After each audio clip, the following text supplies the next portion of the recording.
Good evening, all. Welcome to the 12th episode of Let's Talk Engineering, jointly organized by Civilianz and Swadeshi Science Movement. In today's session, we will be discussing about a topic which is very relevant in the present scenario: water conservation, traditional wisdom, and new generation perspectives. And to address about this topic, we have a very special chief guest with us today, a renowned personality in the field of water resource management and drinking water security, Engineer Sudhindra Sharma sir, advisor, water resource management, also a former national nodal officer, National Drinking Water Security Pilot Projects, Government of India, which is Ministry of Drinking Water and Sanitation. On behalf of Civilianz family and all those who have gathered here, I extend a warm welcome to our esteemed chief guest, Engineer Sudhindra Sharma sir. Welcome to the function, sir. I would also like to welcome Engineer Ravindranath TC sir, who is a former Chief Engineer, Kerala Police Housing and Construction Corporation Limited, to the function. We welcome you, sir, to this session. We also have with us Dr. Gopalakrishna R. IS sir, Coordinator, Northern Emirates of UAE, Science India Forum and Swadeshi Science Movement, Trivandrum. A warm welcome to you, sir. We also have with us Professor J. Kumari V., Indian Society for Technical Education, Kerala, who is also a retired professor and HOD of Civil Engineering Department, Government Engineering College, Thrissur. Welcome to the session, ma'am. Also, we have Dr. Pavitran, member Energy Conservation Society, with us today. A warm welcome to you, sir. We also have Engineer V. Vijay Kumar, sir, Deputy CE, former Deputy CE, retired Kerala PWD, and also State Executive Committee member, Association of Engineers, Kerala. Welcome to the session, sir. And last but not the least, I would like to welcome all the participants to this session. Moving on, first of all, I would like to welcome Engineer Ravindranath TC sir, former Chief Engineer, Kerala Police Housing and Construction Corporation Limited, for the presidential address. Please, sir.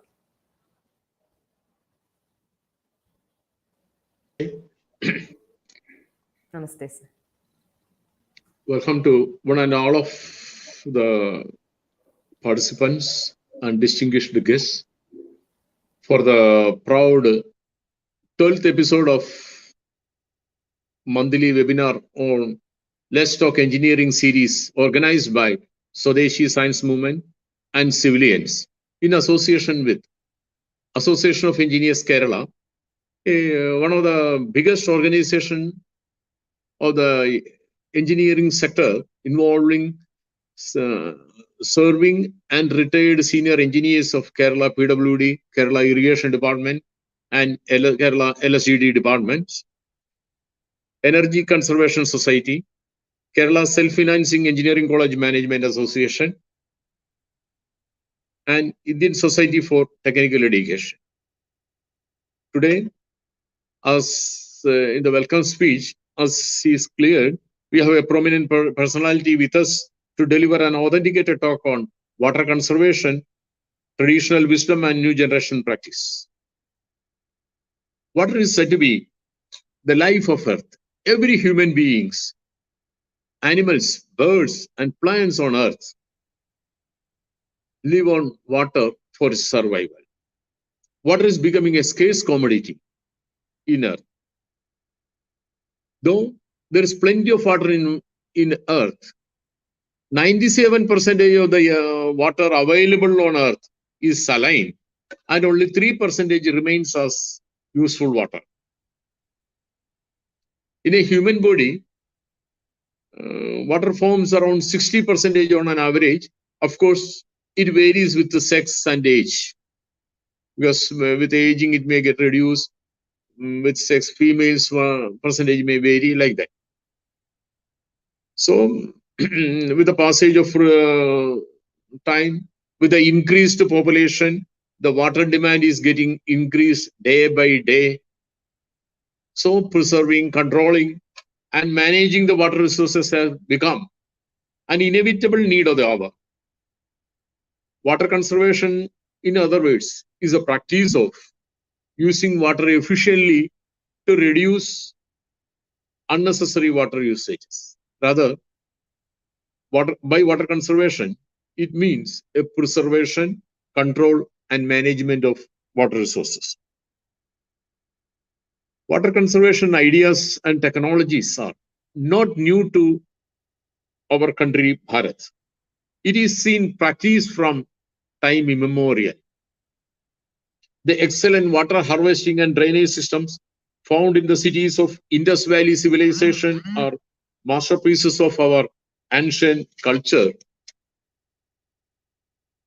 And they're so prominent that even today, many of the harvesting structures are built based on their design or ideology. In various parts of India, different names like ponds, Jalaram, Tala, Bivari, Tanka, Ahar Pines, etc. are all evident examples of our masterminds in our water conservation.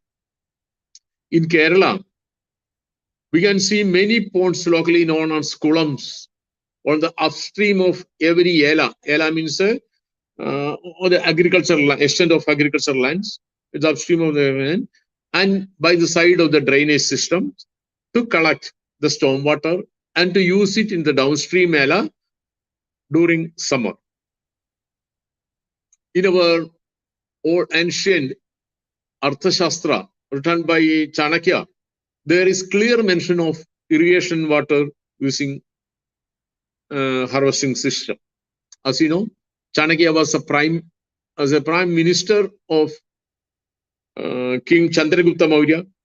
All the water belonged to the king. And Chanakya decrees allowed single authority to the govern water. You may be in Kerala, we now maybe experience the difficulty in managing the water by different organizations like irrigation department, water authority, even in the irrigation department, minor irrigation, major irrigation, then local self-government department, etc. So at that time itself, there were only one authority to govern the water. Chanakya also acknowledged the highly seasonal nature of Indian water, as is clear from his pricing. Chanakya's water prices were not paid in cash. It was paid in either through labor or through commodities or share of crops. Chanakya further addressed the importance of progressive pricing of water. Though everyone was charged, though everyone was paid a water price, the wealthy farmers who were capable enough to transport the water through some mechanical means or through bullock carts, they were being charged a higher rate than the normal rate. They now coming in Singaverapura near Allahabad. We had a very sophisticated water harvesting system that was used, which used the slope of the terrain to store floodwater to River Ganga. Then Chola King, in coming back to 200 AD, or Chola King Karikala had built an extensive anicut named Kallanai. Kallanai means Ana means a dam built with stones. Kallanai across River Kaveri to divert water for irrigation to Tanjavur areas, which still exists. Thus, drawing upon centuries of experience, India contributed to build structures to catch, to hold, and to store monsoon stormwater for the dry seasons to come. The interesting fact is that many such structures are still in use and works very efficiently.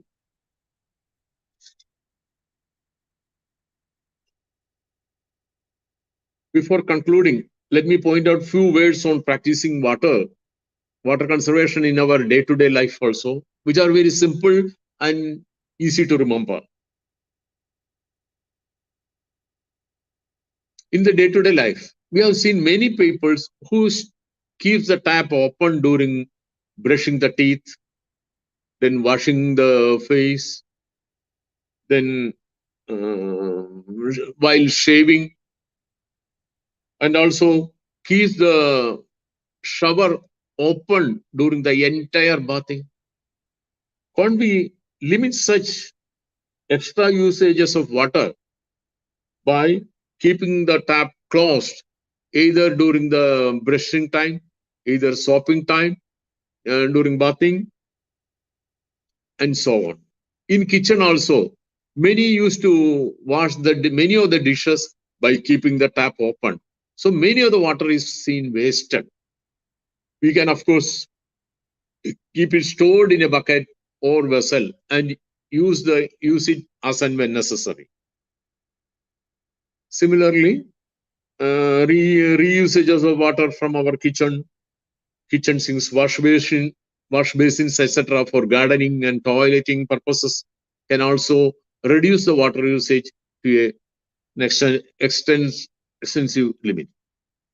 Avoiding leakages in our water supply systems, using energy efficient appliances for shower, flush tanks, etc. are some other means for water conservation in our day-to-day life. I don't want to prolong more, as I'm sure you are all waiting to hear the proud talk of our chief guest, Sri Sudhir Mohan Sharma ji. As many of you know, he is a renowned scholar and advisor to many governmental bodies on groundwater, water resource management, water security, etc.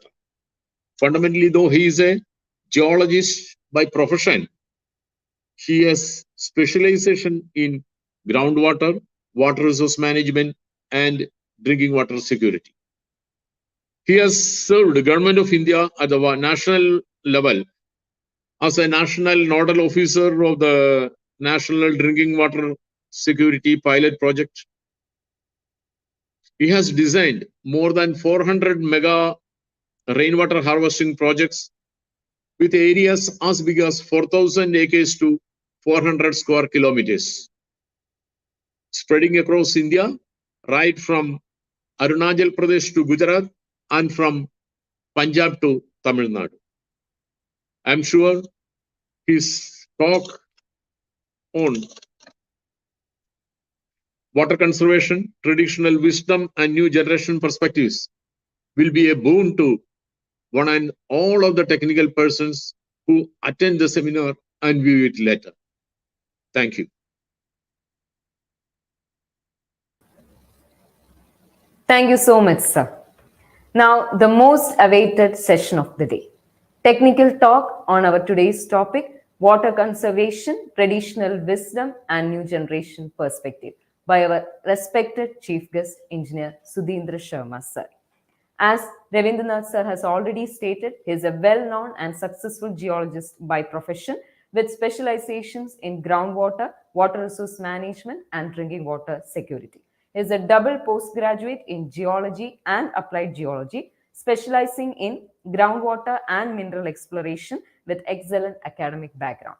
He has also served as a national nodal officer for national drinking water security pilot projects under Ministry of Drinking Water and Sanitation, Government of India. He has also designed more than 400 rainwater harvesting projects and also the recipient of Best Biodiversity Conservation Award by the Government of Madhya Pradesh and also has been awarded with the Social Award Avas-e Indore. He has been a member of National Recognition Committee India on Water and Sanitation, Rotary International, and also a faculty trainer in Rotary Leadership Institute. He has written the Manual of Sustainability for Ministry of Drinking Water and Sanitation, which serves as a guide to all the state governments and various departments working on water. He has also founded the project AWARE, that is Action for Water Recharging, which is a Rotary project. With great pleasure, I would like to welcome you, sir, to deliver the technical talk. Please, sir. Thank you very much, for that nice introduction and wonderful invitation. And I'm so glad to talk to uh, people not only from Kerala and Tamil Nadu, but all across India as people will be watching it live on various channels and your channel, of course. So, a very good evening to all of you. And straight away, I would like to share a presentation through which I'll be communicating with you. So, can I do that? Okay. So here I am. We are going to talk about traditional wisdom and new generation perspective on water conservation. So let's start chatting about it. And as you all know, the topic is water conservation, traditional wisdom, and new generation perspective. And this topic is very close to my heart. You know why? Because I am a believer in my tradition. I'm firmly rooted to my basics. I'm firmly rooted to my country. I know how prosperous we are in terms of technical knowledge. I know how rich we are in terms of our heritage. So that is why I always look at all the structures, whatever I see, whether they are historical monuments or they are some buildings or they are some old structures somewhere on the way when I'm traveling somewhere. I look at the water aspect of them, how they were useful to the society in terms of water conservation, how they were useful to, how they are still useful to the society or to an individual or to the country at large or to science at large. You know, because we learned so many things from such structures, such simple structures. So we would like to discuss more about this. First, since this may be an interactive session later on, right now I don't expect any answers. Otherwise, if it had been a live interaction with you, this would have been a wonderful slide. Why water conservation and why I have kept it blank? You know why? Because I like more ideas from my participants, from the audience. But right now, I'm going to discuss them myself. But if we want to fill up the blanks, you know, why water conservation? Why do we want to talk about water conservation? Why at all? So we would like to discuss them. Why do we need to discuss water conservation? Because we understood long back that water is life. As soon as we stepped on this planet Earth as Homo sapiens, or much before that, we knew that water is life because we could catch our food from there. We could navigate through waters. We could travel faster rather than on ground. We knew that if we travel by boat, we reach a particular destination faster. So for navigation, for food, for so many things, to quench our thirst, we knew that water is the only source. We don't have anything else to quench our thirst. We might, you know, we might feed ourselves with so many things: leaves, stems, seeds, whatever, flowers, whatever, or just go for some other food. But for quenching our thirst, we have only water. Secondly, as our needs grew, we found many more usage of water. I'll not say that we became greedy, but of course we became greedy. So we found many more usage of water other than just to survive.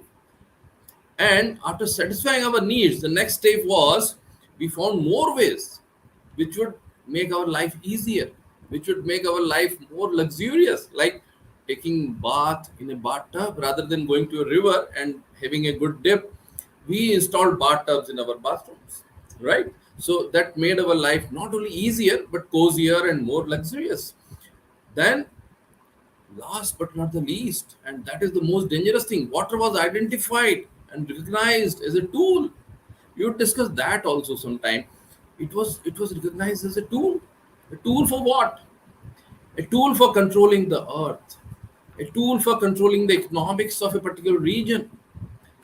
A tool for threatening our opponents, right? So water was recognized and identified as a tool. We just saw that in the war between Russia and Ukraine. You know what Ukraine did earlier? Ukraine stopped a particular canal which was feeding water to Crimea. Crimea was non-supportive of the then Ukrainian leaders. So they stopped an entire canal by a concrete wall. And when Russian forces entered, what they did, they destroyed that wall, because water was a tool. Water was a tool to threaten. Water was a tool to make people friendly. So water is still used as a tool. And we talk of World War happening or not happening. Sir, it's not going to happen. It's already happening. The World War for World War III is already happening over water, in fact. So there are at least 180 places in the world where water is being controlled by militaries on both sides of the river or both sides of a lake. There are forces positioned to take care of the lakes and to preserve their water bodies and all. Okay. So we need to understand water again. How do we define water? How do you define? Because if I ask a child, how do you define water? He would say it is something with which we play colors at Holi. Now, if I ask water to an engineer, he would say it is something which I manage on a daily basis to supply to a particular city or to a village. That is how we define water. If I want to if I ask a housewife to define water, she would say this is the most precious thing which I can feed to my family. And believe me, they are the best water managers in the world, housewives across the world, wherever they are, whether in Europe or Asia, wherever they are, housewives are the best water managers. Okay. So different people, different perspectives of water. So many times I say that water is like, water is like an elephant. And if you blindfold yourself and you have not seen an elephant earlier, you would find that water is something like that only. I mean, you catch hold of the the legs of an elephant, you would find that no, it's like a pillar or something else. Similarly, if you want to find out more about water, you have to look at it holistically. Water has got so many dimensions, so many. So what we are going to do today is we are going to go across and find some definitions before we start discussing the traditional wisdom. Water can be defined based on the occurrence. Water can be defined based on the usage. Occurrence, usage. Water can be defined based on the importance, how important it is to you or not important it is to you, right? Water can be defined based on social aspects. We have seen in so many places, not only in India, in Africa, Europe, America, social aspects define water to a larger extent. Some people drink sparkling water in United States of America. Some people drink tap water. That is how they define water. I need my water to be clean. I need my water to be sparkling or not, whatever. Then water is power. Not the power that we generate from water, but the power that we can wield as a tool. So water is power. Then water is economics. You can define it in terms of economics. The biggest business today is water business. You can bottle water, you can supply water, you can purchase water, you can purify water, you can have an industry which purifies, you can have an industry which uses water as a raw material. There are a number of water intensive industries in the world, right? So water is economics, definitely. And then mode of availability. In what mode is it is available? So there are number of dimensions of water, and our ancestors must have thought of them. That is why they started thinking of certain structures. That is why they started thinking of water. That is why they started thinking of conserving water or putting it to the best use they can. That is why they wanted to increase the water use efficiency of themselves. We are talking of water use efficiency today. We are talking of more crop per drop. That's a wonderful initiative. But our ancestors were already doing that long back. They were the most efficient users of water because they were not greedy. They could not find other usage of water other than to survive. But we have found many many usage. We are using it in our industry. We are using it for our domestic needs, for water cooling of the entire premises. And we are again super saturating the soil with some undesired irrigation practices. But still, we are working towards more water use efficiency. So mode of availability, occurrence, usage, important. There are lot many definitions could be there, and much more. In fact, these are just a few dimensions of the spectrum that we can find about water. Then, of course, if we want to go academically, then of course, water quality, water contamination. There are most dangerous areas. Most important areas in water management. Then you got lot of civil engineering into that. Then you got a lot of hydraulics into that. So you can define water in terms of pure water, impure water, water containing fluoride, water containing nitrate, water absolutely free of impurities.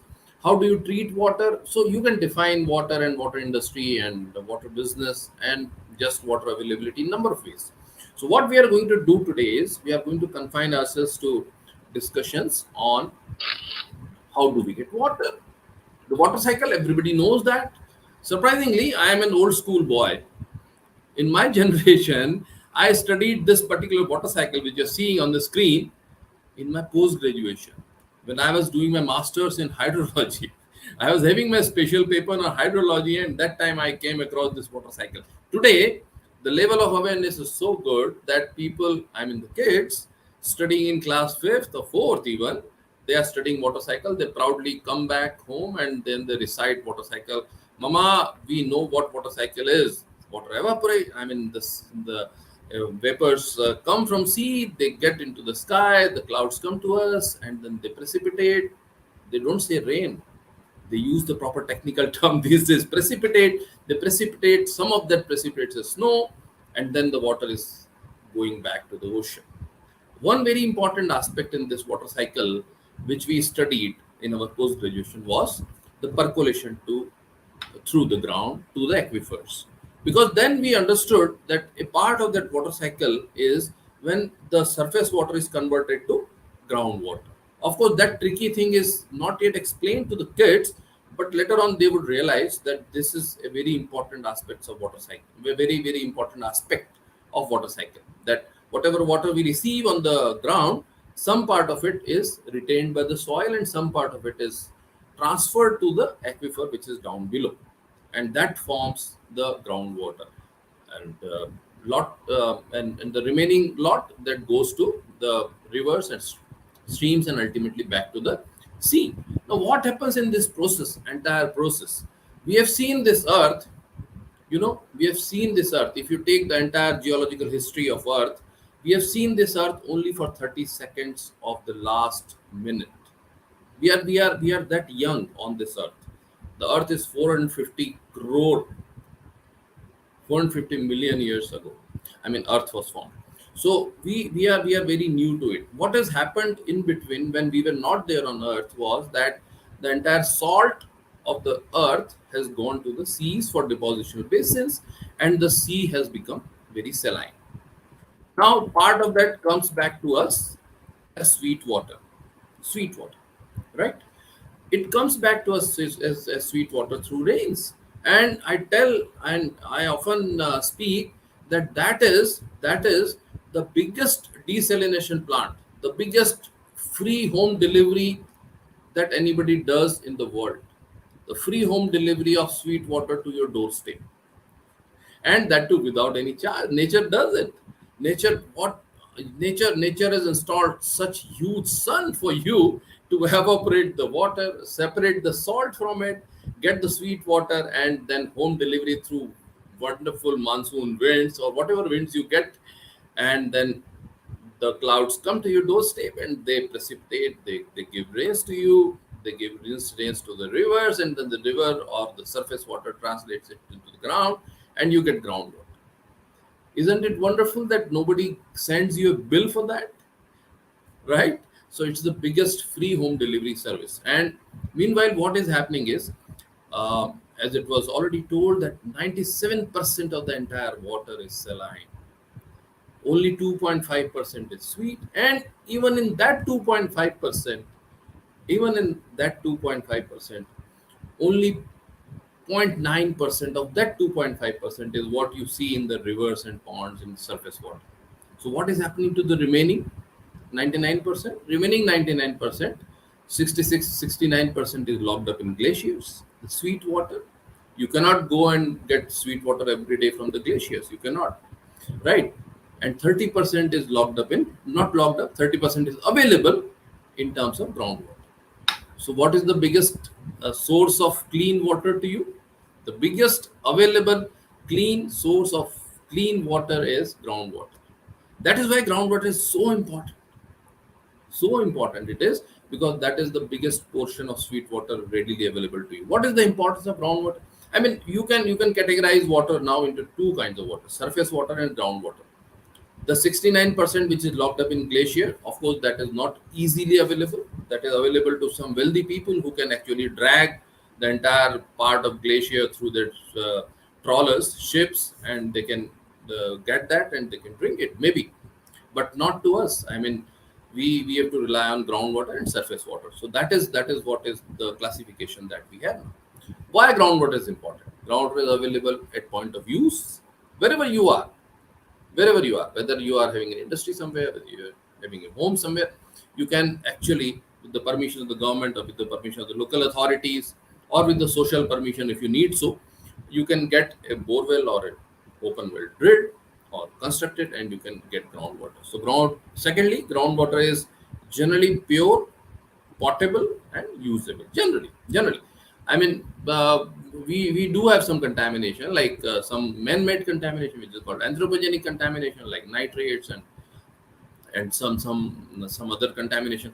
But we have got geogenic contamination also, in which we don't have any role to play, but earth is made like that, so it enriches the groundwater with arsenic or fluoride or something else, or some iron or something else, and sometimes it's got very high electrical conductivity also, so it's more saline also.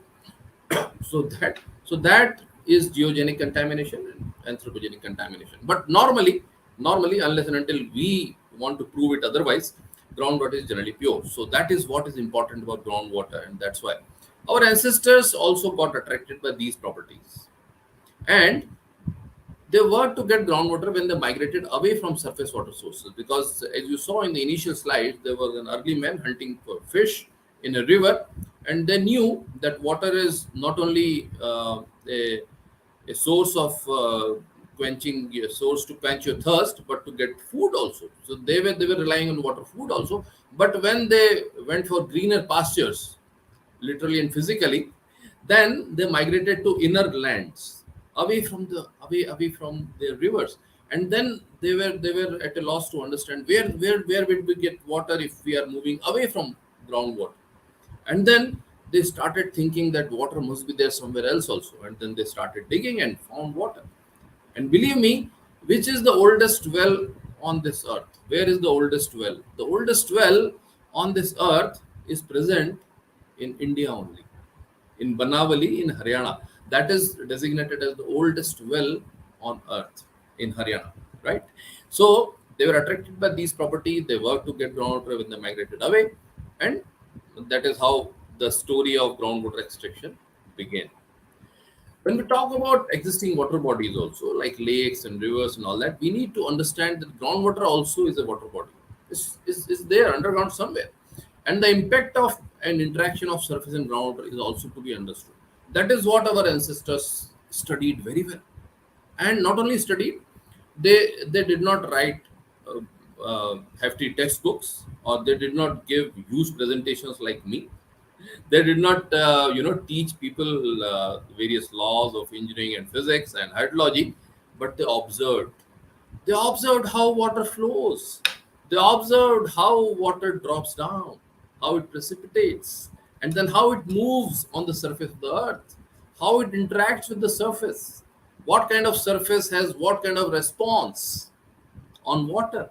So they studied, they observed for generations, and then they started working for, how to manage this gift from heaven. Actually, they were pretty sure that it's a gift from heaven.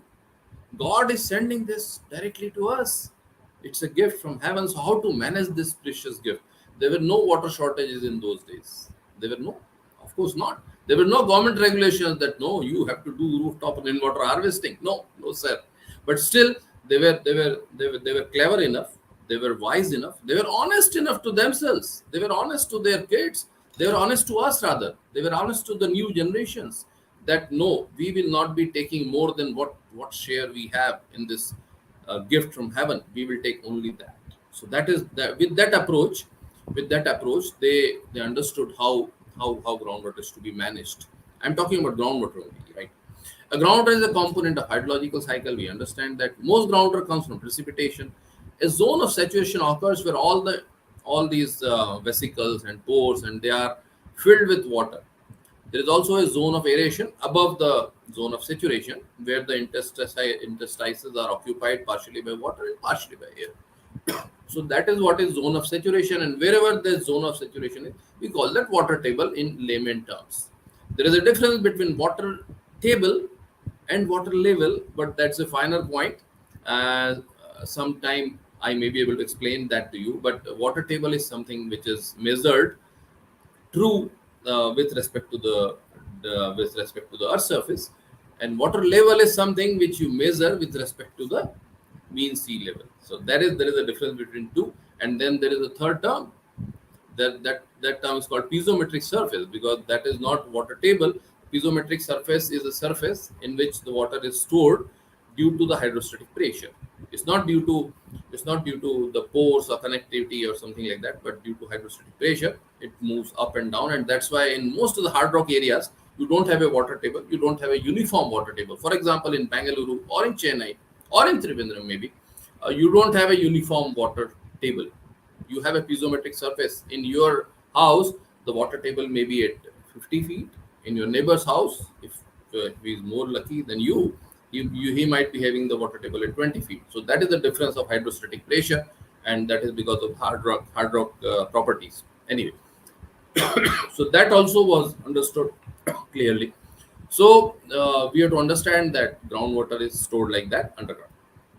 Now, the interaction between surface and groundwater, we understand there is an interaction, and that interaction is very important.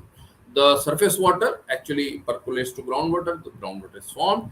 Then, whatever aquifer we have, now aquifer is a layer of rock which contains water. We all know that probably, and if we don't know, we can add to our knowledge the aquifer is containing water, and not only containing, it's having the facility to transport water also. I mean, to transmit water. So hold and transmit water, that is aquifer. And there is a confining layer underground. Sometimes the aquifer is followed by an impermeable rock through which the water may not be able to pass through very easily. So the water table is above that particular rock, and then the aquifer is called unconfined because there is no confining body over that particular aquifer.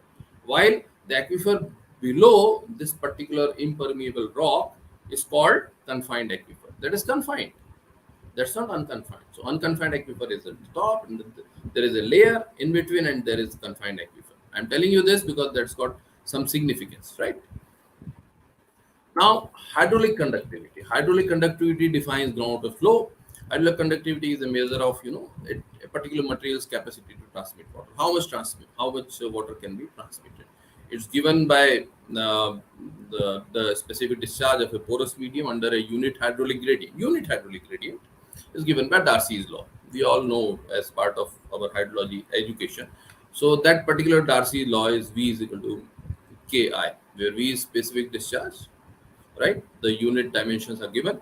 K is hydraulic conductivity. That is very important. The hydraulic conductivity actually is very important when we do some groundwater studies, and that varies from place to place. And that is not universal for any particular rock type either. It's given in huge ranges actually, and that varies a lot. Okay. And I is hydraulic gradient, that is dimensionless. Of course, the gradient is dimensionless, and coefficient of permeability is another term for hydraulic conductivity. So that we need to understand that the conductivity depends on the particular rock type. How easily the water can be transmitted, that depends on the rock underground, what kind of rock you have. The ease of flow, how easy. The adjacent table shows representative values of hydraulic conductivity for various rocks.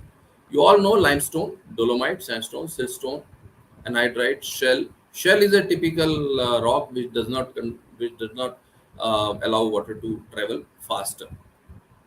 Then there are rocks like basalt, you might have heard, but granite, of course, you must have heard. So weathered granite has got a good conductivity, weathered basalt has got a moderate conductivity, but unfractured granites, they don't have good conductivity. So that all these our ancestors also, they understood. They might not have named the rocks, but they understood that the harder the rock, the lesser the water will be transmitted through that. So they identified those areas, and then they designed those structures based on that. That is the point actually. So the geological diversity is beautiful in India. There are lot many kinds of rocks that we have. We have got the brown patch of rocks, which is all metamorphic and igneous rocks, which do not have very good conductivity, right? Then we have got green patch in central and south central area, right, like Maharashtra and Madhya Pradesh and western India, like Gujarat, and that's all basalt. That's also very difficult to transmit water. And the structures there, you would see that use the structures there confirm their knowledge of geology and their knowledge of groundwater movement. And the area where you see yellow, they are all covered by sedimentary areas or loose sediments also. There are some loose sediments in Jammu Kashmir and north areas, that is denoted by pink. So these areas are easy for water to move. But as you see, the part in Rajasthan and all, they do not have much of rainfall. So even if the ease of flow was good, the rainfall was not that good. So climate again came as a condition for water conservation and for uh, the design of the water conservation structures. We see that. Okay, the time factor again. Now this is again very important. If you got some confining bed, or two confining bed, or three confining bed, you can see in the picture itself that if you are in the top zone aquifer can be recharged in a period of days and years. But as soon as one confining layer comes in, the time period to get recharged naturally goes to centuries, just 100 times immediately. And if there are two confining beds, centuries go to millennia, 10 lakh years. 10 lakh years is not a big time in a geologist watch, but in terms of real human history, 10 lakh is you're gone.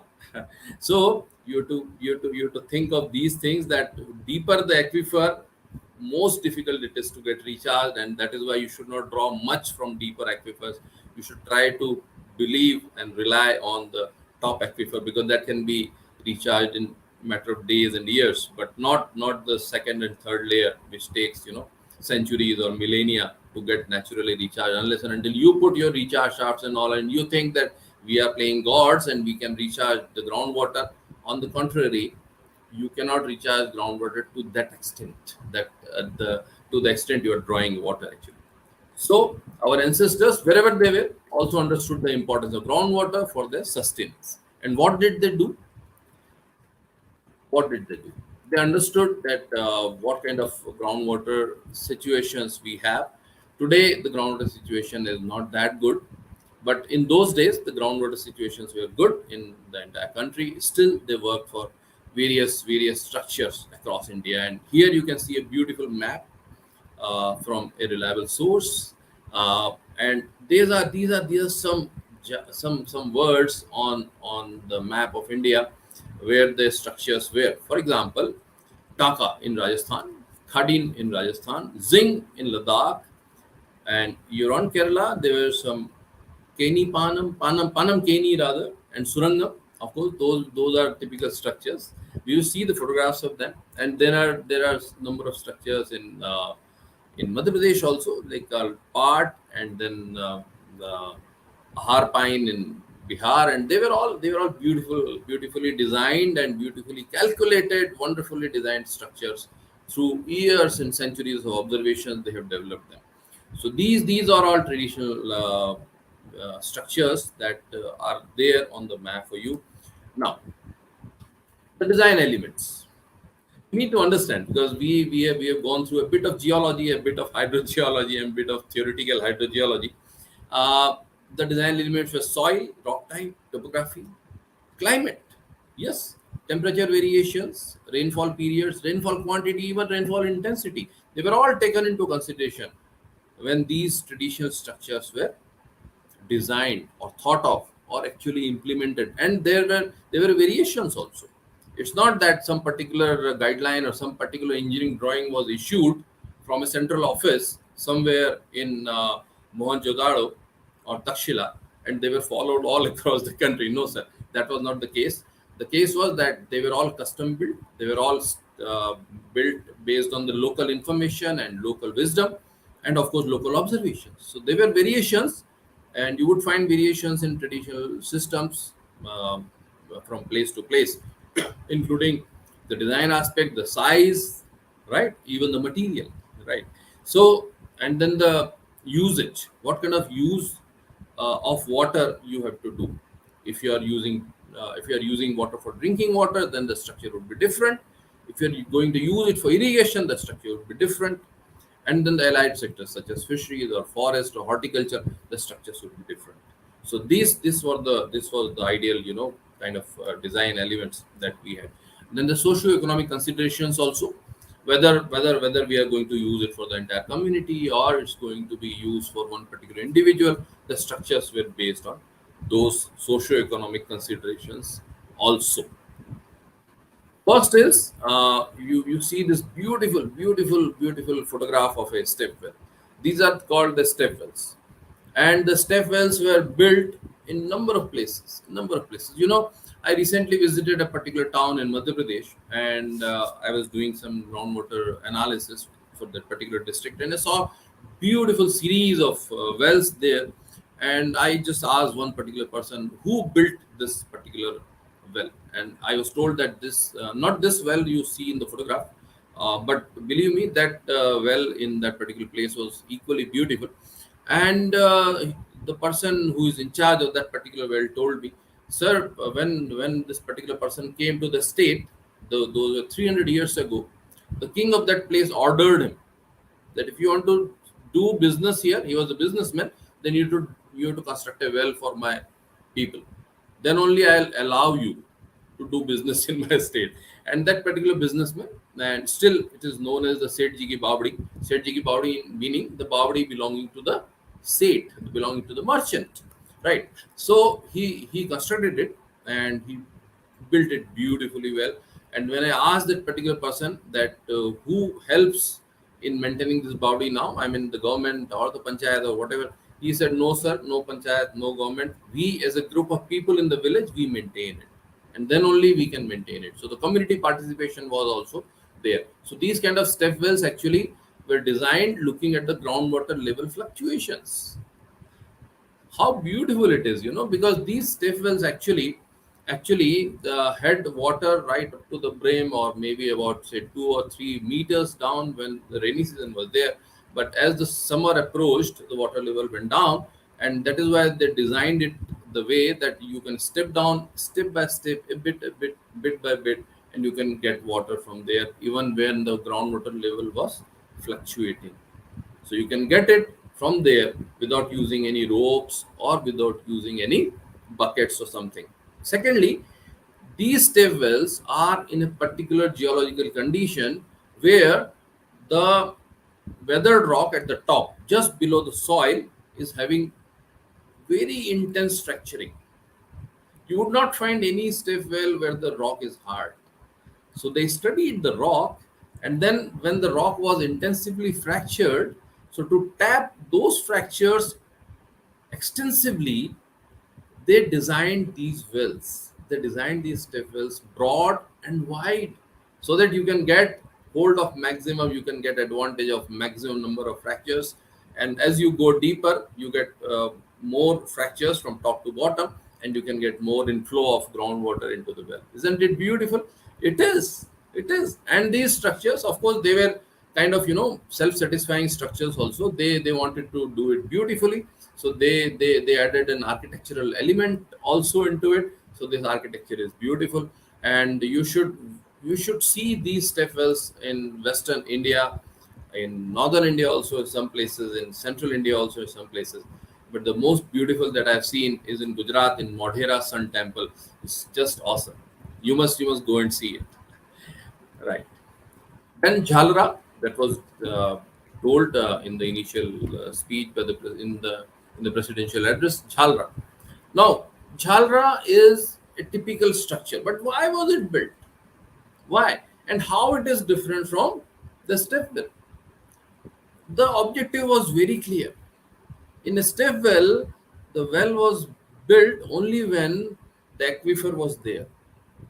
But in Jhalra, no such precondition would be found. If you study Jhalras, I have done that. If you study Jhalras, you would find the Jhalras at the downstream of a bigger tank, of a bigger reservoir, maybe 5 kilometers downstream. So whatever seepage was coming from the bigger tank, that was arrested in this Jhalra.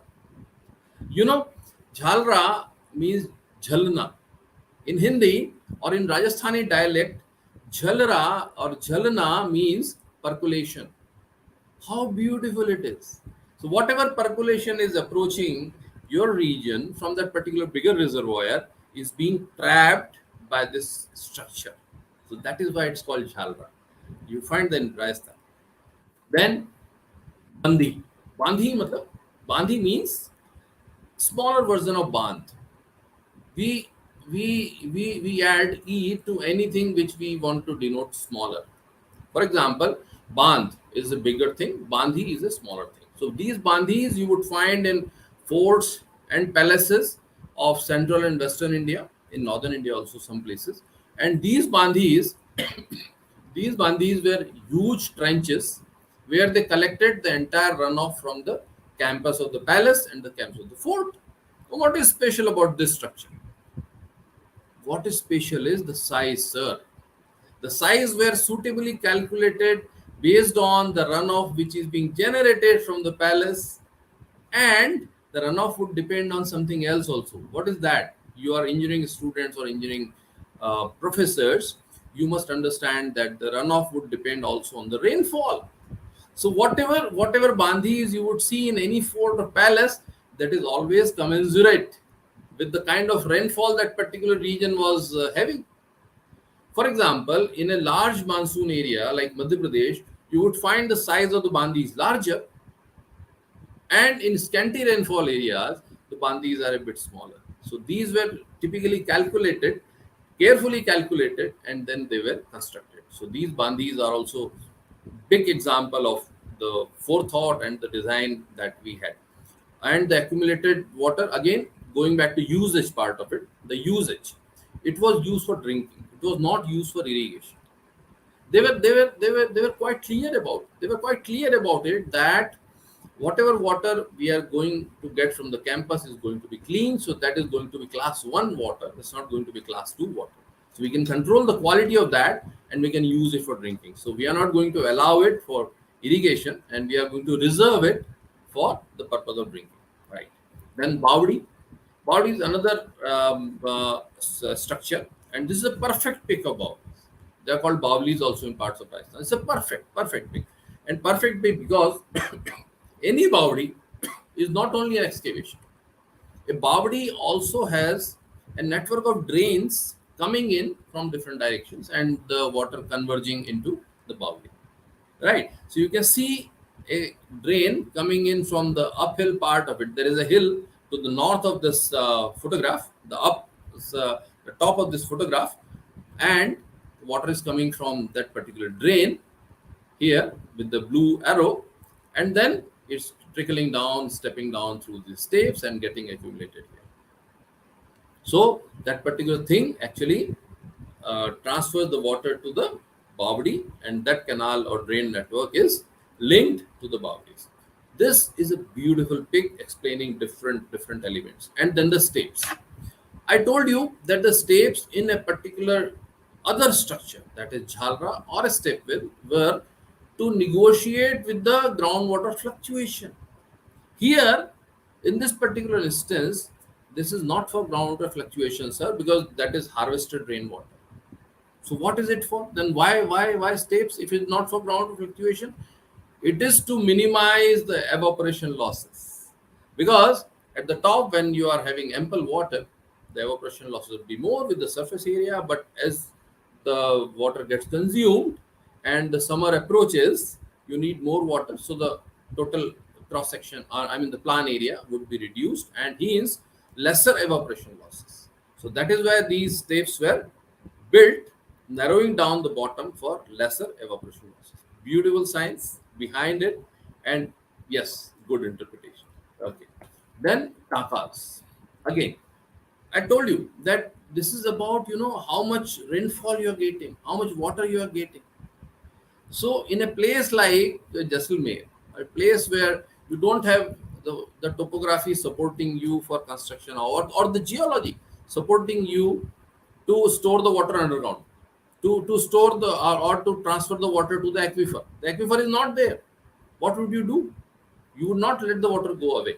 What you would do is you would construct a tank yourself and then store water in that, and that too will be used for drinking water. Again, the usage, climate, geology, all linked together. So you would not find anybody storing, groundwater in a tank, harvested tank, going for irrigating his or her fields. No, sir. This will be meant for specially drinking water. And that too, you would find takas in those days, not now. In those days, the takas were there only when the site did not support construction of step wells or construction of bodies, or if they had some aquifer, they would go for bodies. They would not go for takas. If they had enough space for some other structure, which we would be discussing sometime later, or maybe 2 or 3 slides later, if they had sufficient space for that, they would not build takas. But takas are only when you have a limited village requirement, plus you don't have facilities to build a bigger water structure. You constructed taka. And then, yes, again, a beautiful picture which shows you a serpentine kind of entry of surface flow of water to the taka. The water flows from the surface because you did not have pipes and rainwater harvesting systems or downtake pipes or filters, sophisticated filters in those days. So what you do is you collect the entire surface runoff, divert it to the taka, but not before you let it pass through a serpentine tube, a serpentine tank, a serpentine entry, so that the water is almost free of impurities by the time it enters the taka. Before that, it circulates zigzag pattern, loses its silt on the way, and then it enters. So that is how the taka functions. That is how the taka collects water. And then these days, they're so useful in Rajasthan and in drier parts of our country, that in some states they have made mandatory to build a taka with the school. They made it mandatory. If you got a project of construction of school building, you have to have a taka. And then they would put a very small hand pump at the top of the taka so that nobody has to enter. And then the kids can actually, the students can actually pump that smaller hand pump. It's a cute hand pump actually. And then you can get water from that. The beautiful concept that's still in vogue, still in fashion there. Okay. Then ahar pine. That was also talked about. Ahar pine is a typical structure of southern Bihar. But we need to understand what was the philosophy behind it. The philosophy was ahar pines. The philosophy is the pines and ahar. There are two components of it. Ahar is a reservoir. As you know, ahar means food. So ahar was the ahar for the fields. Ahar, that is storage. Okay, and the pines are artificial rivulets laid off from rivers to collect the surplus water in the ahar. So there was a network of these pines to get water from where? From the rivers which were flowing in spate, in floods during rains. So our ancestors observed that these particular rivers are carrying water, and these waters are not useful to us. So we should rather collect it in our fields. How would you collect it? You would construct pines and then let it go into ahar, and that is the ahar pine network. Then where to stop that particular ahar, where to stop that pine and construct an ahar, that was where the catchment was broken, and then the next catchment starts. So that was all very carefully studied because Bihar is a flat land. So you have to study the catchment very carefully so that you get equal share from a particular river. And you can give equal water to various consumers or various community people, and this is still managed by a community. So it is constructed at the line where the catchment is to be broken, and next catchment starts immediately after the structure. So there is a bund which stops the water from going on to the next catchment. and then the water is transferred to the ahar. So beautiful, beautiful concept. And even in terms of even in times of low rainfall, when the rainfall is not good, paddy requires lot of water. So paddy, these ahar pines are a boon actually, and you cannot cultivate paddy in southern Bihar if you don't have ahar pine structures. When I was visiting Nalanda and Takshila and Gaya recently, I mean not recently but last year, so I made it a point to visit an ahar pine. I made it a point that I should see this beautiful structures. And then I got hold of this and I could comprehend. I could actually see, I could actually comprehend once I saw that what was the grand vision of people who designed it. Because unless and until you do that, unless and until you have a vision, you cannot design such huge structures, and you cannot have equal distribution or some calculations of how much water is going to come from that mighty river. Those rivers are mighty. Those rivers are not small rivers. So you have to calculate carefully how much water is to be brought down from that particular river, so that your fields are not eroded. So those careful calculations were done. Okay, so these ahar pines again are wonderful structures. Okay, then Johar. Johar is again a Rajasthan structure, and again Johar is based on the topography. The topography suits a particular structure, and then only that particular structure is built there. If you have a topography suitable for Johar in Rajasthan or in anywhere else also, South India also, if the structure is suiting a particular geology or a topography, you would not find any other structure there which is not suitable, which has got a failed look, that okay, this particular structure was not suitable here and still so it was built. You would not find a single structure across the country, I must assure you. So these were all carefully calculated structures. So Johar was built where there were elevated lands on three sides, right? And the four sides, the mouth of the drainage was there, from which the entire the three runoff from the three hills were coming to one particular location, and then there was a outlet from where the water could escape, and that particular place was plugged, and then the Johar was ready. If you go to Udaipur, you would find the biggest lake of Udaipur built on the same pattern. Of course, that's a bigger lake that may not qualify for a Johar, of course not, but that is built on the same principle. You would find hills on the three sides, and on one side you would find the bund of that particular lake, which runs in kilometers actually. So that's why it's a huge lake, and that particular storage of water served for various purposes, including irrigation, because that was huge water structure, huge water body that could accommodate a lot of water. So it was not only for drinking, it was for irrigation also, it was for cattle rearing also, it was for fishing also, right? So that is why Johor were built.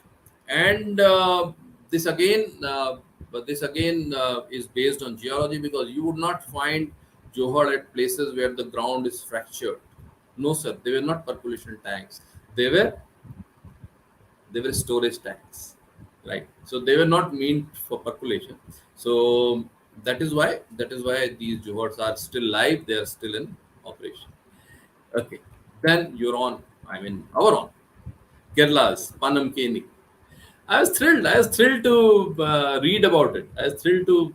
I not seen this, but I was thrilled to read about this. That you can. I mean, we can actually construct a barrel out of a palm tree.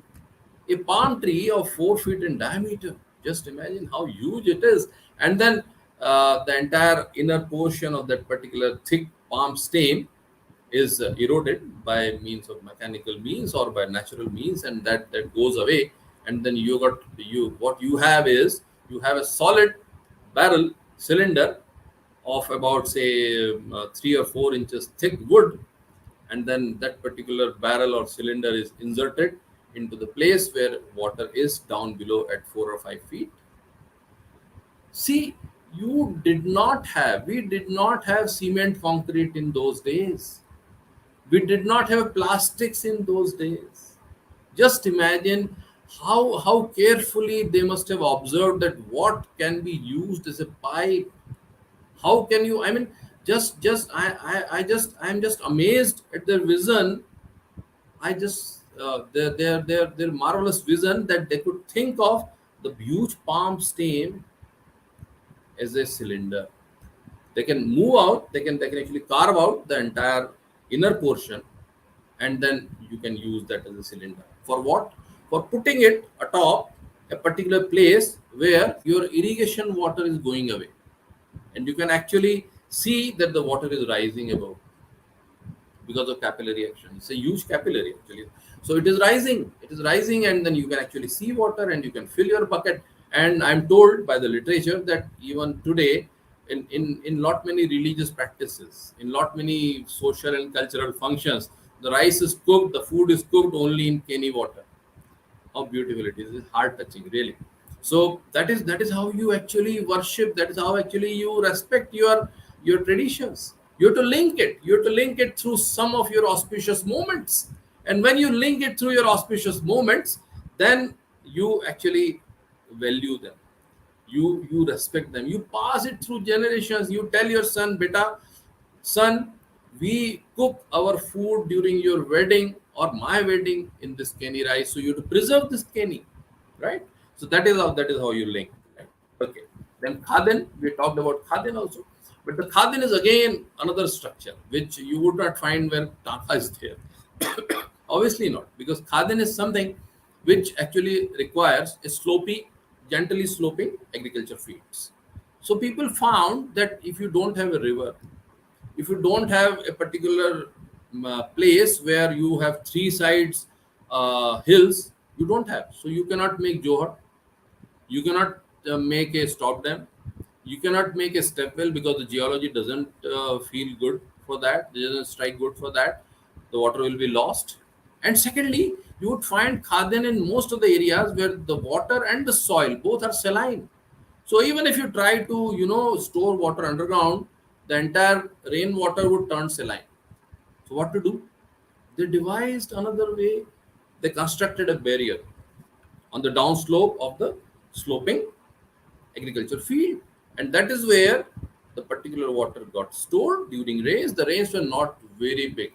The rains were, for example, 6 or 7 inches maximum, or 8 inches, 9 or 10 inches.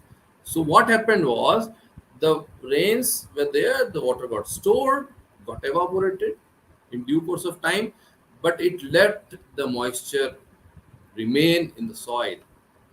And that is how the rain-fed crops, low water requirement crops were grown in those areas.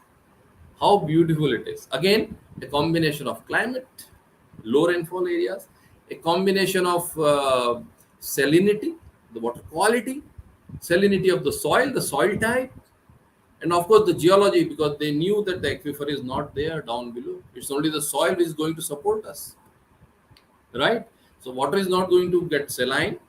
Water is going to remain as sweet water above the surface of the earth, and then the crops would grow in that rain-fed area. Wonderful, wonderful concept, right? Now, number 10, zinc. Up north, go to Ladakh. There is a zinc. What is a zinc? A zinc is something which stores melted water. And you won't believe, I've seen that actually. I've seen that with my own eyes. It starts trickling in the morning with the sun, because the ice melts. And then by evening, you got huge flow. And then that entire water is stored there. That keeps on getting stored in due course of time. As the sun rises, the more water flows, and then it gets filled, the zinc gets filled, and one particular point that is used for irrigation. So that is how zinc is being used in Ladakh. And then there is a water official for that. It's called Chirpun. So the Chirpun is there, who is appointed, and Chirpun is appointed for distribution of that water, because that's community water. That doesn't belong to any particular landlord or particular corporation, as it does now for so many other things, But no, sir, that is zinc is a zinc. It's not a corporate owned entity. So the zinc water is distributed evenly in the community, and the community officer is there. It's called Chirpun. Fine. We got another community officer coming up in the next slides, and you would be interested. You would be amused to know his name, right? Part is something which is again a wonderful structure which is there in Madhya Pradesh, in my neighborhood, and I've seen that empty number of times, and the water is stored somewhere and then it's transmitted through a network of canals, and it rises up actually. It rises up. I mean, there is a flow down below, and you can actually see the water rising up because the speed of the water, the kinetic energy, gets converted into potential energy, and the water goes up, up, up. Say you can go even. I've seen the water rising up even up to 100 feet. So water is going up without any mechanic. I mean, any power or any energy. Okay, fine. So that is part system in our own Madhya Pradesh, and that is a wonderful system which we need to study. Okay. So what we could learn from this? Yeah, I was telling about the particular officer of a particular water structure. You heard about Kul, Kuhl, Kul. Kul in Himachal Pradesh is a diversion of stream from. They take a diversion from a particular stream and then they take it to their farms. In Himachal, the most of the farms are stay farms, terrace farms. So the particular officer who looks after the Kul is called Kuhli, and that is how Kohlis actually came into existence. So Kohlis are nothing but who look after that particular sanctum and sacred structure, Kul. So they are Kohlis. Okay, fine. So this is what we studied. There are a lot many like Urnis and Iris of Tamil Nadu, Kunds of Rajasthan. But why we were discussing that? Because we have these kind of structures. In particular, Rajasthan, we got Jor, Taka, Khadin. In Himachal Pradesh, we got Kuls. Madhya Pradesh, we got Pad, Bawdis, Kundi. Yes, another structure is Kundi Bandara. Kundi Bandara is one structure near Burhanpur in Madhya Pradesh, and which was built by Abdul Rahim Khan Khana. You must remember Rahiman Pani Rakhiye kind of writing in Hindi. Rahiman Pani Rakhiye bin Pani Sabsoon. He was not only a poet, he was a subedar. He was a Muslim subedar, and he had an army of 30,000 people stationed at Burhanpur, and he constructed a structure called Kundi Bandara. So there was a Kundi. He studied the geology of that area, and he was very good at geology. He identified a soft rock patch midway from the top of the hill to the bottom of the hill, and in that particular soft rock patch, he excavated a tunnel all along the hill, running into kilometers, and those tunnels were 11 feet high and at least 5 to 6 feet wide. Entire water coming down from the hill slope got stored in those tunnels. There were shafts going into the tunnels at various locations. His soldiers and the people living in the fort, domestic areas and something, they can get down into the tunnel or they can fetch water from ropes and buckets. So that is what is Kundi Bandara. And you'll be glad to know that Kundi Bandara structure in Madhya Pradesh is still feeding a particular town nearby. They are still running a water supply from that particular structure, which was built hundreds of years ago. Okay, so you got Bihar, Ahar and Pines. In Tamil Nadu, you got Eris. In Kerala, you got Panam Canyon Surangas. Yes, Surangas are wonderful structures. Surangas are structures which get water from lateritic zones. There are in Kerala, the typical topography is that you got low hills, though they are very steep, but you don't have very high hills, and there are zones of laterites in between. Those laterites are again the soft rock patches. Just as I explained in terms of in reference of Kuni Bandara, there are patches of laterites and those contain water, and then you drill horizontal shafts into them, and they are called suranga. So they are called surangas, tunnels, and you get water from there. So they are still in vogue, still in fashion in Kerala, as I am told. Surangas are again good structures, traditional with traditional wisdom. Ladakh, you got zinc, and Uttar Pradesh, you got stave wells. Now, the hydroscientific properties, they are the most important things actually. Why these were built like this? So we can summarize that. We have discussed that also, but we can summarize that this way also. That in Johar, you got typical qualities of low rainfall, then geomorphology supporting it, three sides elevated terrain. Then in Taka, you got low rainfall, but the flat topography, right? You don't have the facility to store water and higher evaporation losses. So those higher evaporation losses were compensated by putting a top over it, and it was a concealed structure. It is a concealed. Khadin is a gently sloped area with gently sloping topography. Aquifer is shallow depth and saline water and saline soil. Then you construct a Khadin there. So these are all explanations of geology and hydroscientific analysis of those particular structures. Why they were built? They were not built as flukes.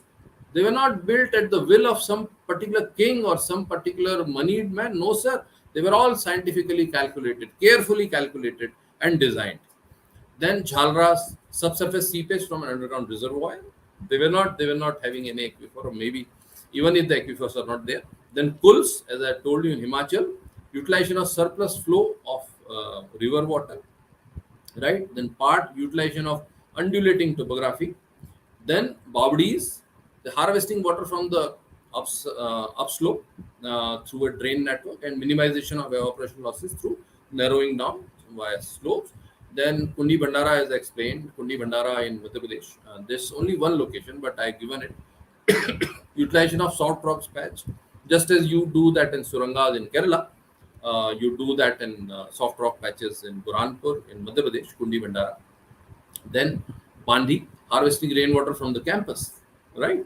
Then Ahar Pines, harvesting surplus water from the rivers and utilizing the topography and understanding the river hydrology also at the same time. Then Iris is again utilizing surplus flow from the river. So this is hydroscientific. Now, what is new? Now, what are we going to do? We need to understand that we have to study topography, rock types and soil types, landforms, climate of the region, water usage, purpose of the water, drainage pattern of the area, and river hydrology to design any particular water conservation structure. And believe me, we are doing it fairly well. We are doing it. I mean, being being from government of India for some time, I understand that there are a lot of worries in the country that we might not be doing what we are supposed to do, or to the extent, but we are doing it, and we are doing it sincerely. We meaning the government of India, the people, the state governments. We are all caring for it, and of course, some people say that we are not doing enough, but we are at least moving in the right direction. And we are moving in the right direction because we have got a systematic, plan of action. We identify the problem, then we got central groundwater board or state ground. Just you got Kerala Water Authority in Kerala, or Tamil Nadu you got TWAD board, Tamil Nadu Water and Drainage Board. They're all good friends of mine because in those days when I was government of India, I used to visit all these authorities across across the country. And I got wonderful friends in these authorities and departments.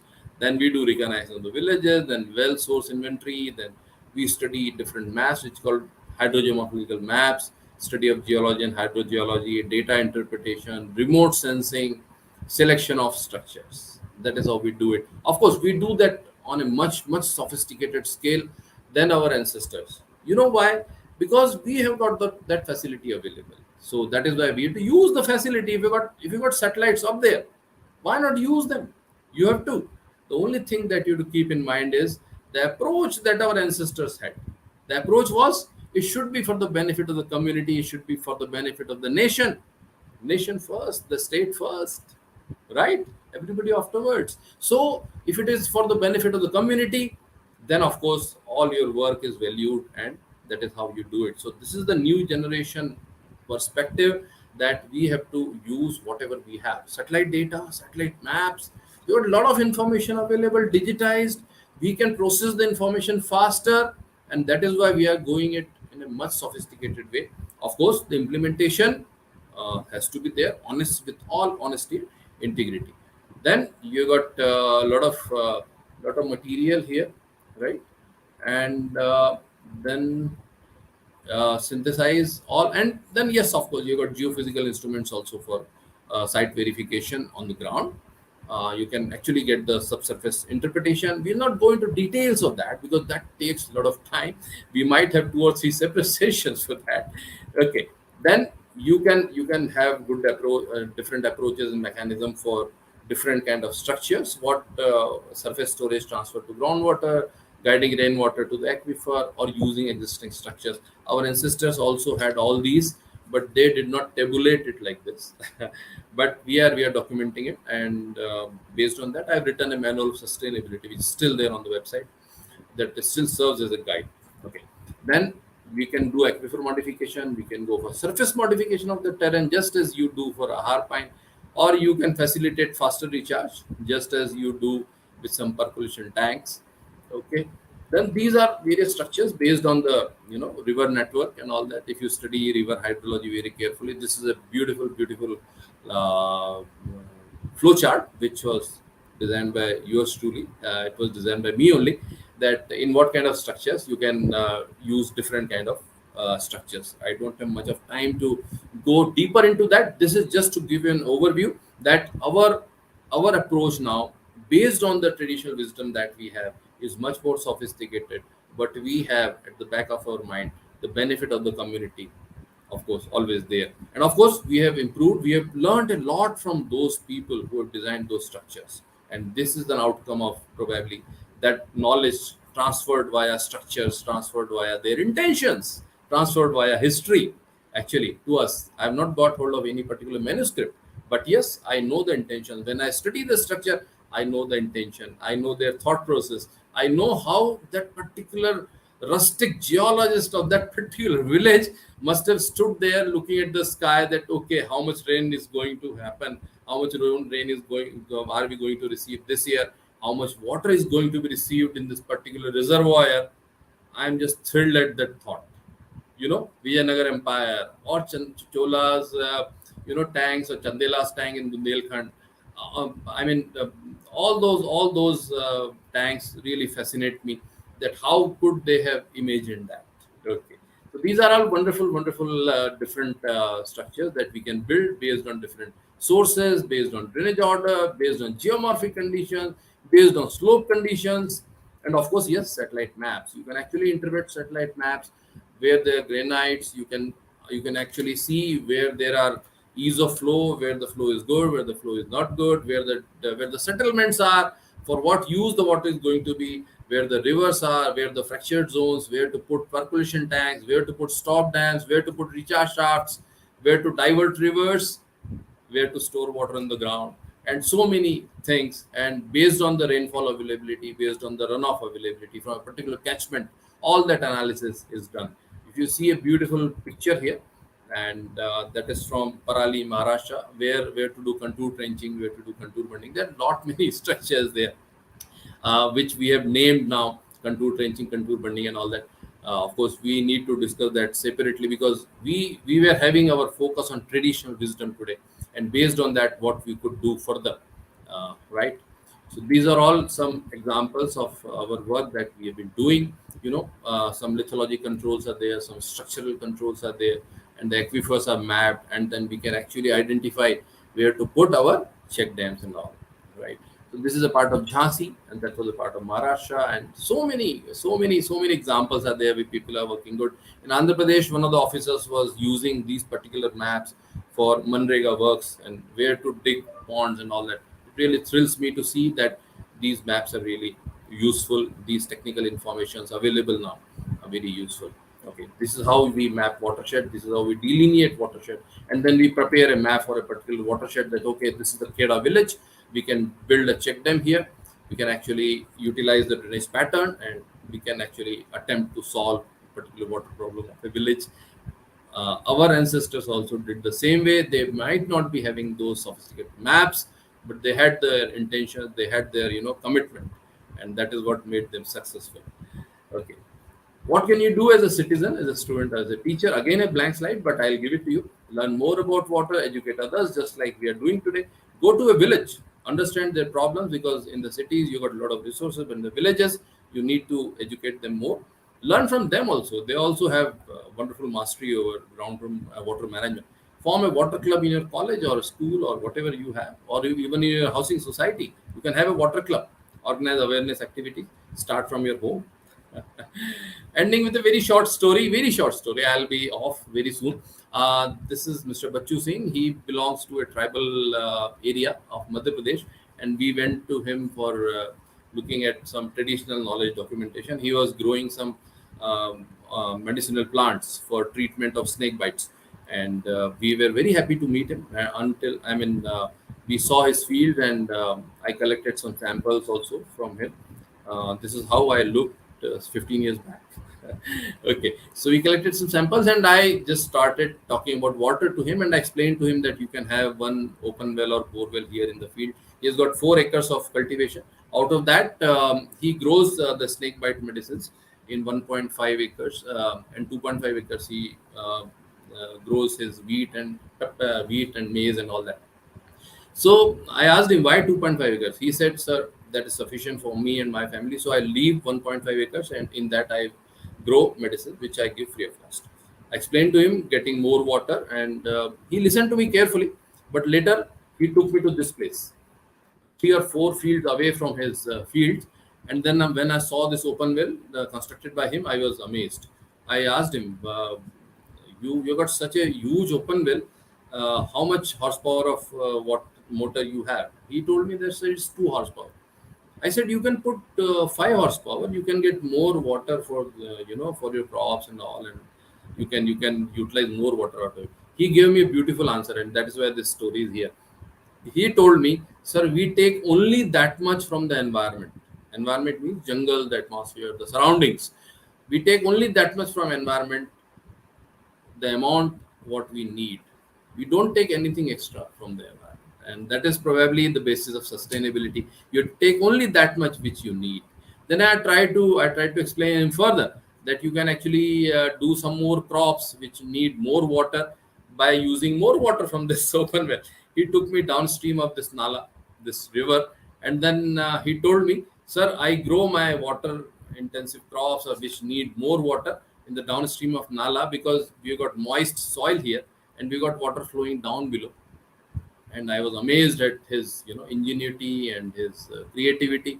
And I asked him, how do you get these ideas? Like, I mean, you're so pious a man, and how do you get this idea? He said, "Sir, we got one saying in our village, and that translates into English like going to the water rather than making it come to you." He says that we have got a saying in the village, in our community, that you should go to water, you should not bring water to you. That is injustice to water, that is disrespect of water. So that is how these people are. I mean, those ancestors were like him. So we need more people like Bachu Singh. We need more people like him. We have got more people like you and me who we are having a Bachu Singh in ourselves. So that is why we are here. We are discussing this, right? So a few simple things. Be vegetarian, do not waste water, change your lifestyle, and use the 7R principle. Of course, we know 4R. The 4R is, 4R is reduce, reuse, recycle, recharge. But what are the remaining 3Rs? I have added 3 more Rs to it. And those 3Rs is recharge, restore, rejuvenate, and respect. You have to respect water. You have to respect people who work for water. You have to respect people like yourself who are working for water, who are thinking about water, who are talking about water. So that is all from me now. Sorry, I took a bit of more time, but I hope it was all a good discussion and useful to you. Thank you very much. Thank you. Thanks a lot. Thank you so much, sir. It was very interesting to know about the structures ancestors developed for water conservation and the prospects of the same, and also about the 7R principle. That was very informative, sir. Thank you so much, sir. Now we will have a discussion session where the participants can clear their doubts directly with Sudhindra, sir. So I welcome the participants to raise their queries. You can post your doubts on the chat box as well.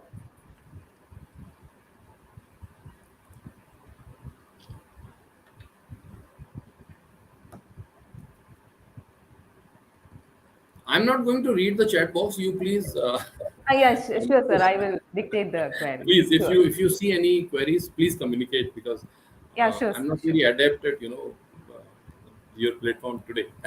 It's okay. I request the participants to please raise their queries about the same.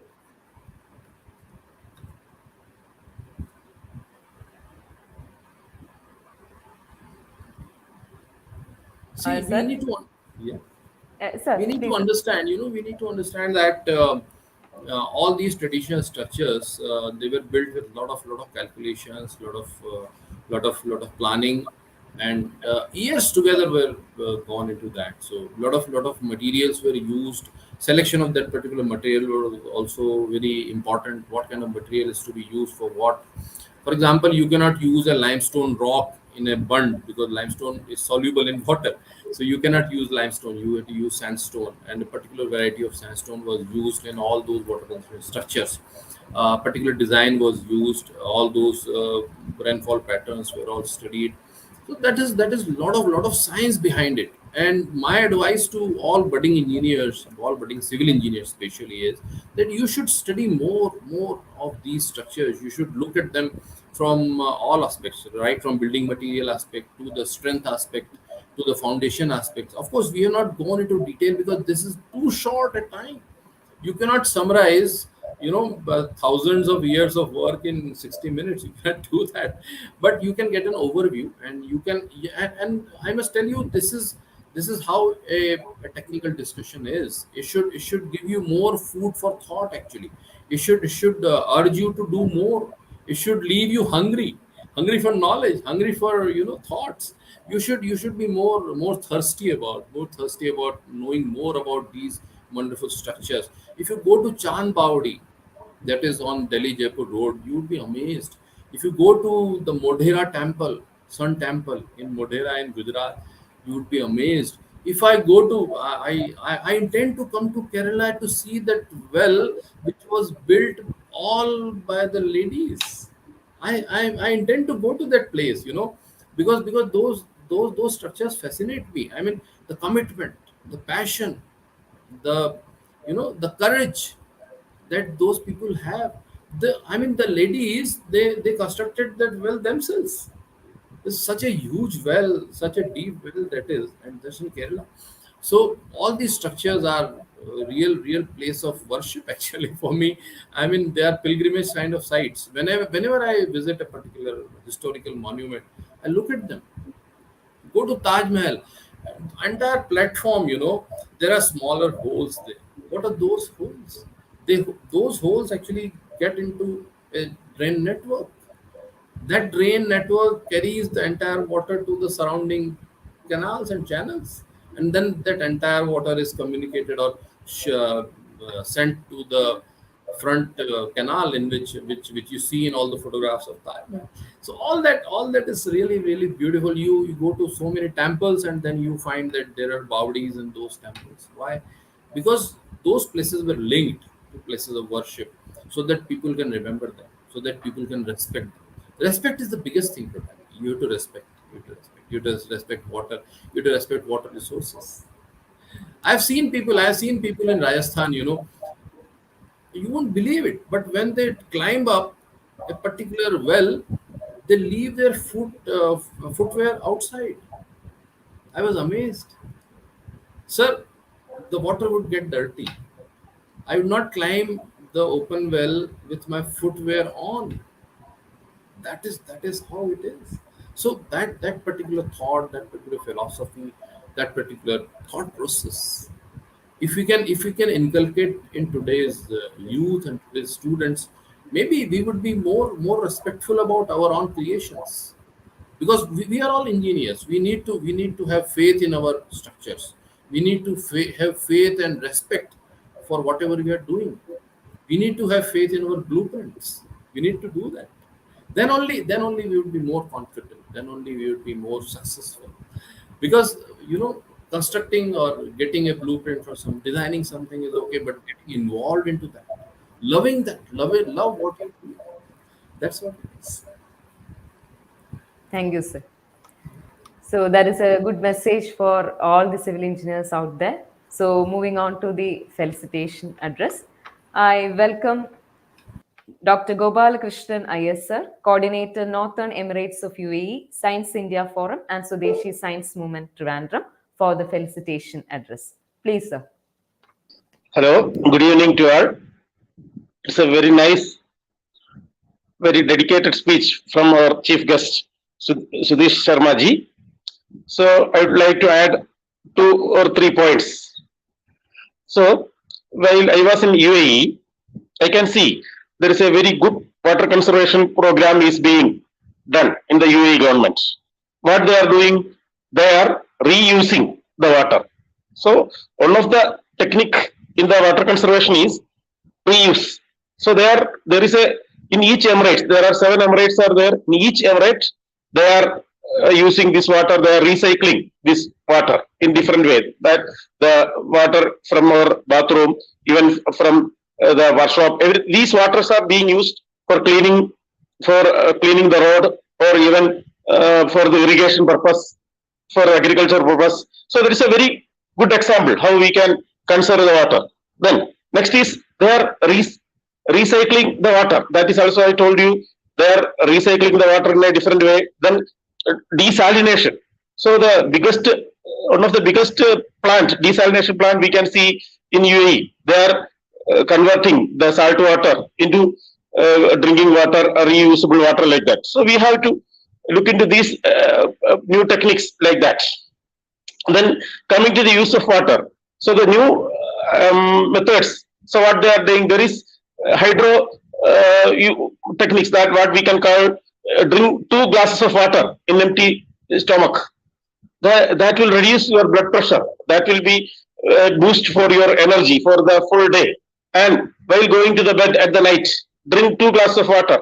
So these are all the Ayurvedic concepts they are saying.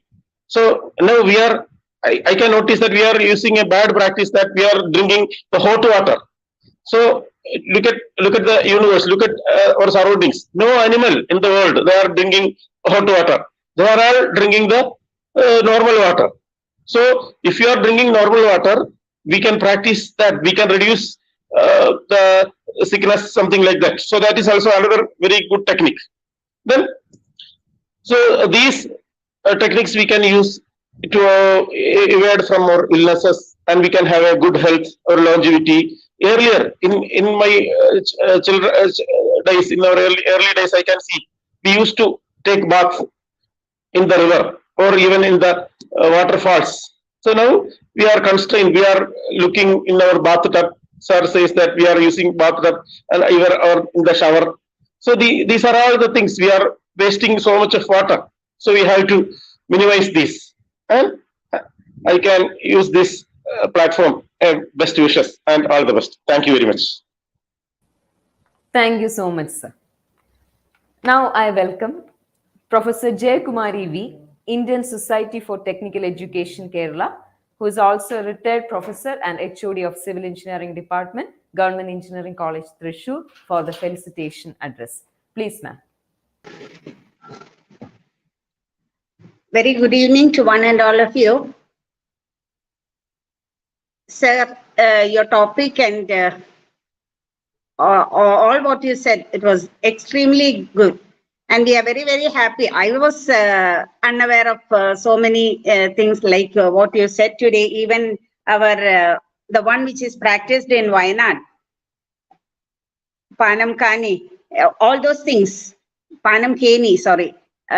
It was really wonderful, sir. And very knowledgeable too. Thank you so much, sir, for your wonderful talk. Like our Ravindranath sir said, we must start everything right from our home. Everything like he said about usage of water. Definitely we should start from our home. And like you said, that last story, we must be very, very humble and use only what we need. We must not be very greedy and go for too many things. I think nowadays our lifestyle is like that. And like what our sir said just before, I think some of the hospitals here, they reuse the water. But of course, they don't use it for any drinking purpose, I think, but they use in a toilet, etc. Altogether, we are very happy to associate with you, sir. I'm representing Indian Society for Technical Education, which is also a platform of engineers, especially both graduate engineers as well as polytechnic. And we are very, very happy to be a part of this. Thank you so much. It was really wonderful, sir. Thank you. Thank you, ma'am. Now I would like to welcome Dr. Pavitran G, Member, Energy Conservation Society, for the felicitation address. Please, sir.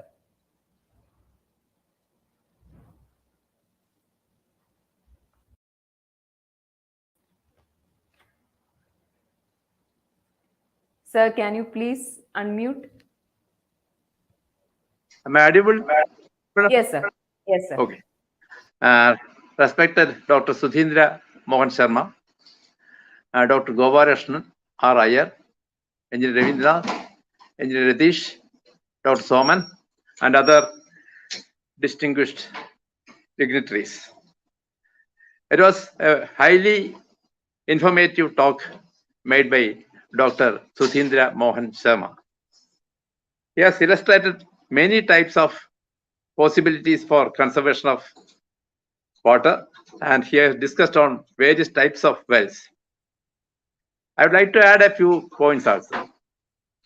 In most of the rivers in India, it has got contaminated due to pollution and other things, due to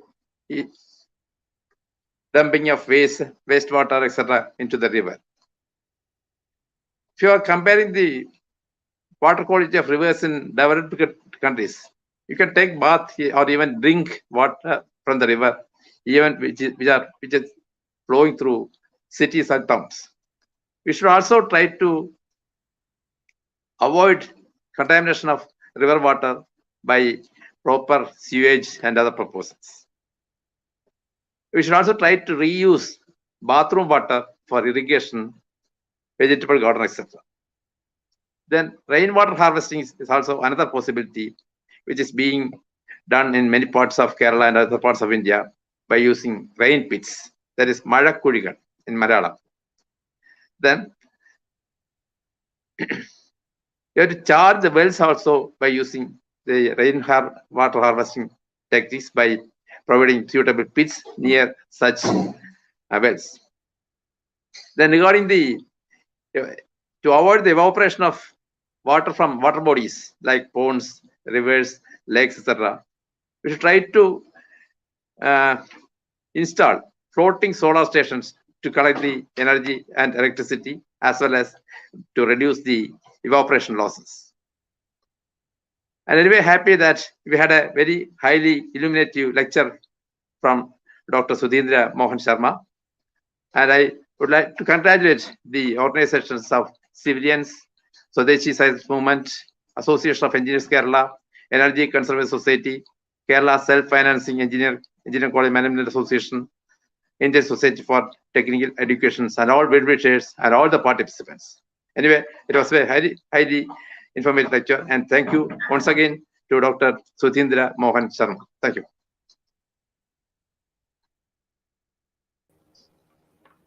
Thank you so much, sir. Now, I would like to welcome Engineer V. Vijay Kumar, sir, Deputy CE, Kerala PWD, State Executive Committee Member, Association of Engineers Kerala, for the felicitation address. Please, sir. Good evening. Good evening to all. On behalf of the Association of Engineers Kerala, I take this opportunity to congratulate the organizers, namely the Civilianz and the Swadeshi Science Movement, for having arranged this talk series on water conservation, traditional wisdom, and new generation. Today's speaker, Engineer Sudhindra Sharma, has done a very commendable work by presenting various points covering the whole subject, especially highlighting the various structures built by our ancestors, namely Jalra, Aharpain, Tonga, Johad, Panamkilini, Hardin, Singh, Pat, etc. The talk was really informative, and I take this opportunity to congratulate both the organizers and today's speaker on behalf of the Association of Engineers Kerala, and I was a former president and current state executive member. Thank you all. Thank you. Thank you so much, sir. Moving on, I would like to express our deep gratitude towards our chief guest, Engineer Sudhindra Sharma, sir, for taking time out of his busy schedule to be with us here today, and also making this session so informative and interesting. It was definitely an eye-opener. On behalf of Civilianz family, we deeply thank you, sir, for being a part of this session. I also like to express Our sincere thanks to all the eminent personalities in the field of engineering who has accepted our invitation to be with us here today. I would like to extend our thanks to respected Engineer Ravindranath TC Sir, Dr. Gopalakrishnan Iyer Sir, Professor J. Kumari B. Ma'am, Dr. Pavitran G. Sir, and Engineer V. Vijay Kumar Sir for their graceful presence. Also, I would like to thank all the participants who are with us today. So we are coming to the end of this session. Thank you so much everyone for being with us today.